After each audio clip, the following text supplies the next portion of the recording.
नमस्कार दोस्तों, स्वागत है आपके स्टडी फॉर सिविल सर्विसेज में। कुछ चीजों पे इस पे बात करने की कोशिश करेंगे। भाई तुक्का कैसे मारे, कितने क्वेश्चन आपको प्री में अटेम्प्ट करके आने हैं, कुछ चीजों का ध्यान रखना चाहिए, वो सारी चीजें, कितने राउंड चलाने हैं, कितने में एलिमिनेशन, स्मार्ट गेसिंग, बहुत सारी चीजें भरी पड़ी हैं एकदम। सब बात करेंगे, थोड़ा डिटेल से सुनिएगा, बहुत इंपॉर्टेंट चीजें हैं। कुछ लोगों ने मेरे पास अपने एक्सपीरियंस शेयर किए, कह रहे हैं कि सर बस अब हमसे ना हो पाई, हाथ हमारे खड़े हो चुके हैं, कोई अब बस ना रिवीजन हो रहा है, ना प्रैक्टिस हो रही, ना दिमाग में कुछ घुस रहा है, आता हुआ है भूल गया हूँ, अपने घर का पता भूल गया हूँ, करना कुछ और चाहता हूँ, कर कुछ और रहा हूँ। ऐसी तरीके के एक्सपीरियंस हो रहे हैं। एग्ज़ाम से पहले वाला ये फोबिया है, और ये ऐसा नहीं कि अभी हो रहा है किसी के साथ।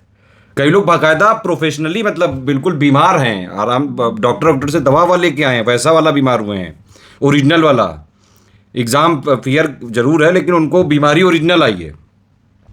कुछ लोग कह रहे हैं कि हम पेपर ही नहीं देंगे, छोड़ो, ये सब सब मिथ्या है, मोह माया है, कुछ नहीं करना है, छोड़ो, और किसी जगह फोकस करेंगे। दुनिया में बहुत सारी फील्ड हैं।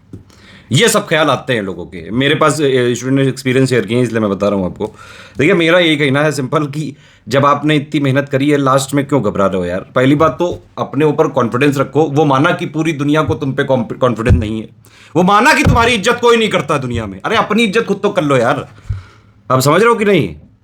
कोई इज्जत नहीं दे रहा है, कोई बात नहीं, अपनी खुद से भी इज्जत बना लो। अपनी इज्जत खुद बनाओ, खुद करो, जब तक सिलेक्ट नहीं हो रहा हो।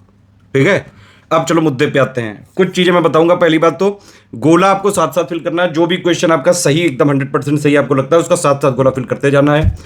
सिर्फ कट ऑफ क्लियर करना है यहाँ पे प्री में। ये मत समझिए, कह रहे हैं कुछ लोग कह रहे हैं थल हम टॉप करेंगे। अरे टॉप नहीं करना है आपको, प्री में सिर्फ कट ऑफ निकालना है बस। इसका फाइनल सिलेक्शन से कोई भी किसी भी तरीके से कोई लिंकअप नहीं है। दो चीजें परीक्षा के बाहर छोड़ के जाइए: घमंड, ईगो और लालच। ईगो ज्यादा होगा, किसी एक क्वेश्चन में पिल जाओगे, भिड़ जाओगे कि अरे ये मुझसे कैसे नहीं हो रहा है, इसकी ऐसी तैसी। अब उसकी ऐसी तैसी नहीं, वो तुम्हारी ऐसी तैसी कर देगा। तो परीक्षा हॉल के अंदर एक सामान्य नागरिक बन के जाइए, फालतू की लिबिर लिबिर मत करिए, अदरवाइज वो क्वेश्चन आपको हौक देगा। ठीक है, तो ईगो, लालच सब बाहर। लालच का मतलब ये, कुछ लोग के मान लो अगर 125-30 की है कुछ क्वेश्चन, और उसमें उनका कट ऑफ निकल रहा हुआ, उनने सोचा कि नहीं 20 क्वेश्चन बच्चे हम ये भी करेंगे। आता जाता है नहीं कुछ, 100% कुछ भी ऐसे ऐसे क्वेश्चन है आपके सामने अगर कि आपको उसका कुछ नहीं पता है A to Z, फिर भी कर रहे हो अटेम्प्ट, तो क्यों लालच कर रहे हो यार? सिर्फ कट ऑफ निकालने भर का करना है बस। 1/3 निगेटिव मार्किंग है ये। जितनी जल्दी आपको याद रहेगा वहां पे, मतलब जितना ज्यादा याद रहेगा उतना आपकी भलाई के लिए अच्छा है। 2 राउंड मेरे हिसाब से चलाने चाहिए ज्यादा से ज्यादा। एक और बड़ी मिथ्या है जीवन की, सिलेबस कभी खत्म नहीं होता है। आप लोगों में से जो लोग टॉप करने जा रहे हैं उनका भी सिलेबस नहीं खत्म होगा, और आपका भी नहीं होगा। टेंशन मत लो यार, जो हो गया वो हो गया, ठीक है, बस जो होएगा वो हो जाएगा। जितनी आपने मेहनत करी है, अपनी तरफ से आपने पूरा संपूर्ण दिया है, अगर आपने रिवीजन किया है, पढ़ाई करी है, खूब पेल के प्रैक्टिस करी है एकदम, तो बस हो जाएगा यार। जाके वहाँ एग्जाम में देना ही तो जाना है। अब देखो, पहली बात तो ये कि भाई निगेटिव मार्किंग से कैसे डील करें, इसका कोई आंसर ही नहीं है। सब बेवकूफ़ बना रहे हैं आपको इस वीडियो के नाम पे। मैं आपको साफ बता रहा हूँ भाई, निगेटिव मार्किंग को डील करने का एक ही तरीका है कि जो 100% वाले हैं वही करो, लेकिन फिर उससे समस्या ये कट ऑफ नहीं क्लियर हो पाएगा। तो तब आते हैं कुछ आपके हथियार। सिर्फ पढ़ाई जीवन में काम नहीं आती है, स्मार्ट गेसिंग, इलिमिनेशन ट्रिक्स। आप समझ रहे हैं? जब आप लगातार अभ्यास करते जाते हैं, प्रैक्टिस करते जाते हैं, अगर प्री से पहले 8-10 हजार क्वेश्चन आपने लगाए तो आप प्रो हो चुके होते हैं। आप अपनी फील्ड के महारथी हो चुके हैं भैया।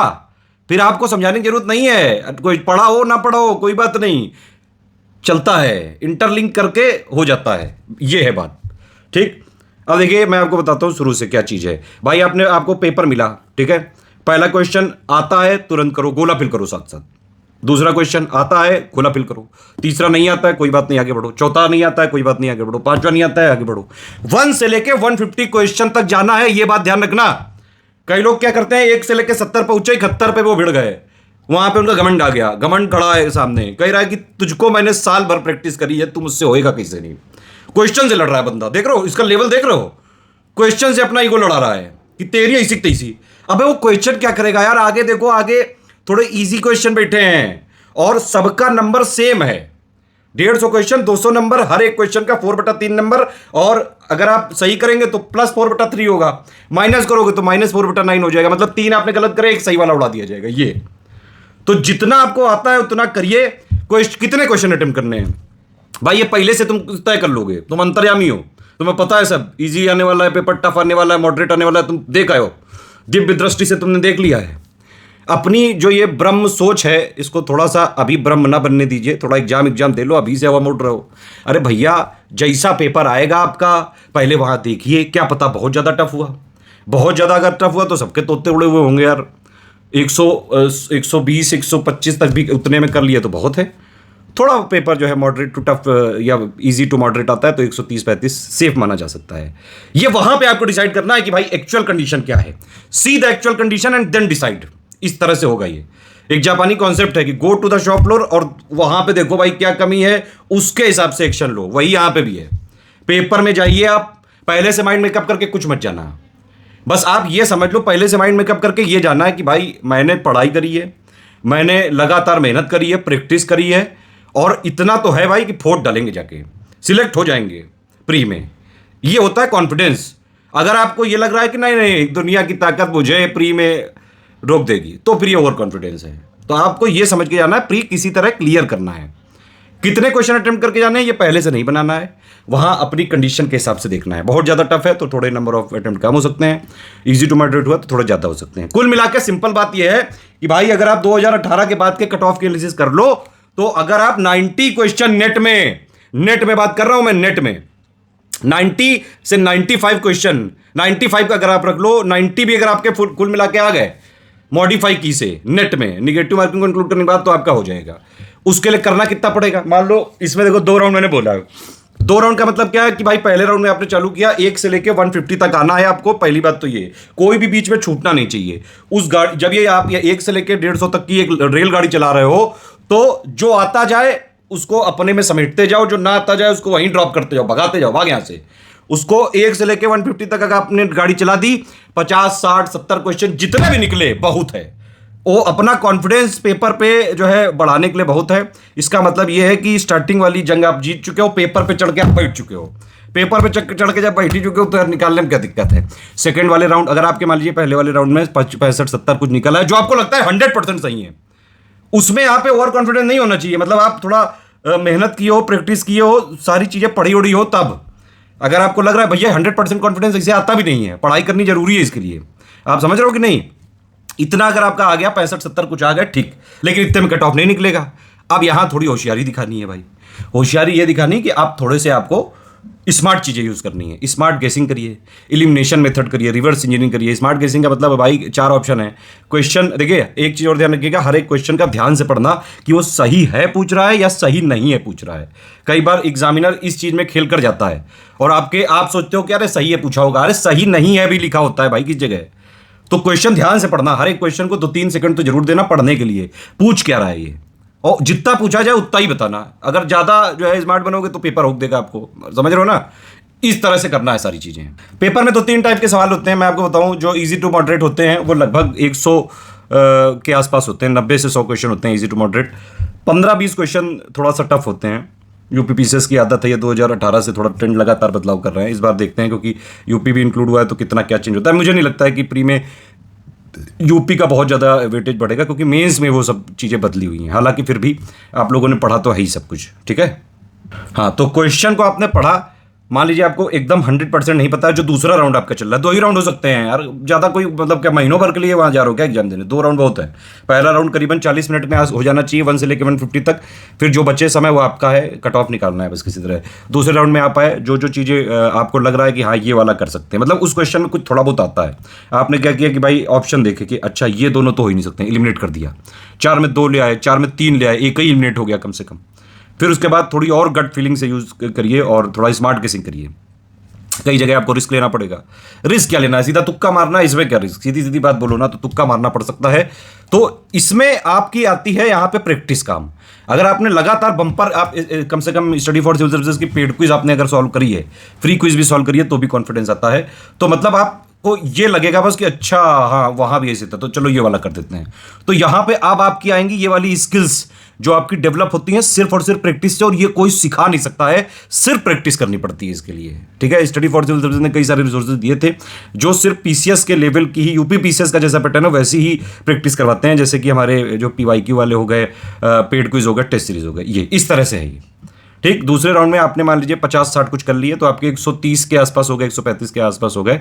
मेरे हिसाब से इतना बहुत है। मेरे हिसाब से 1/3 निगेटिव मार्किंग थोड़ी सी खतरनाक होती है। आपको हर क्वेश्चन में लिबिर नहीं करना है, लेकिन यह भी ध्यान रखना है कि भाई कट ऑफ भी क्लियर करना है। कट ऑफ क्लियर करने भर का अगर आपका हो जाता है तो जबरदस्ती लिबिर मत करिए। 15-20 क्वेश्चन छूट रहे हैं, छूट जाने दो, कोई बात नहीं। अरे भाई 90 पे जा रहा है कट ऑफ, 88, 87 इस तरह से गया। 2019 से आप कट ऑफ उठा के देख लो। 2018 में पहली बार था, इसलिए थोड़ा ज्यादा गया था, 126 नंबर। 120 के आसपास अगर आपके किसी तरह नंबर आ गए, कट ऑफ क्लियर हो जाता है। ठीक है। और बाकी यार एक चीज मैं आपसे बताऊं बिल्कुल दोस्त के नाते, कि आप इतना ना घबराइए। सबकी हालत यही है, लिटरली यही है। कई सारे लोग, जो मैंने बताया ना शुरू में आपको, कि ओरिजिनली में बीमार हो गए हैं। एग्ज़ाम फेयर बहुत एक टफ चीज़ है। मैं डॉक्टरों से अनुरोध करूंगा कि इसके लिए भी कोई दवा ववा जरूर बनाई जाए। हालांकि अगर आप अपने ऊपर विश्वास रखें, साल भर पढ़ें, तो ये सब दवाओं की कोई ज़रूरत नहीं पड़ती। लोगों को ज़बरदस्ती जो है सोच सोच के डिप्रेशन हो जाता है। मुझे लगता है कि जीवन में इतना काहे सोच रहे हो, लोगों के पास कितना टाइम है। पढ़ हिस्ट्री रहे हो, आप कैसे ज्योग्राफी सोच लेते हो, और कोई चीज़ मतलब कैसे भूल रहे हो, ये पता कैसे चल रहा है। भाई पता तभी चलेगा कोई चीज़ भूलने का जब आप उसको याद करने की कोशिश करोगे। अरे चिल रहो यार, जितना हो पाए रिवीजन करो। अदरवाइज तो जो हो चुका है साल अब हो गया, पढ़ाई हो गई है, मतलब अब पेपर ही होना है बस। तो अब कोई ये सोच रहा है कि मैंने कुछ नहीं पढ़ा है, मैं 2 दिन में ऐसा कोई मुझे तरकीब मिल जाए कि तुरंत मैं वो करके और प्री निकाल लूँ, तो फिर आपको हिमालय जाना पड़ेगा। यहाँ नहीं मिलती वो तरकीबें। पढ़ाई अगर आपने करी है, प्रैक्टिस करी है, रिवीजन करा है, आप यकीन मानिए ये वाला जो पेपर है, यहाँ आपको 4 ऑप्शन हैं और चारों में से 25% प्रोबेबिलिटी है कि भाई एक तो सही होगा ही। बस वो सही वाला चुनना है आपको। बस फिल इन द ब्लैंक्स नहीं लिख करना है, आंसर राइटिंग अभी नहीं करनी, वो मेंस में आपका जो है रिलाई हो जाएगी वहाँ पे। अभी के लिए इतनी हमारी एडवाइस है। किसी भी तरह से जो है अपने को टेंशन में मत रखिए। भाई जीवन में आपने जब इतनी मेहनत करी है, एक एग्जाम की तरह लोगे तो सब बढ़िया जाएगा। जिंदगी भर जब से आप जो है 5-6 साल के हो गए, तब से अभी तक कितने आपने एग्जाम दिए होंगे, तभी तो इंटर तक पास हुए होंगे, फिर ग्रेजुएशन कुछ की होगी, अभी भी कई सारे एग्जाम दे ही रहे होंगे। इतना क्या डरना है यार, अपना परफॉर्मेंस पूरा दिखाना है, इस पे तैयारी करो। अब जो 2 दिन बचे हैं ना, अब इस पे ये फोकस करिए कि कहीं इतना ना पढ़ लेना कि अपने आप को, बॉडी को इतना एग्जॉस्ट कर लो कि लास्ट दिन परफॉर्म ही ना कर पाओ। एनर्जी बचा के रखिए अपनी, माइंड को निराश मत करिए। इस समय कोई ऐसी चीजें मत करिए, निगेटिविटी दूर रहिए, निगेटिव लोगों से दूर रहिए। जो आपसे कह रहा है कि अरे आपका नहीं होगा, भगाओ उसको 2 लपड़ मार के, कि कहीं तो होगा नहीं होगा, वो बाद में, पहले मैं तुझे कूट दूंगा। आप समझ रहे हो, अपना अलग रहो, चिल रहो, पेपर दो आराम से।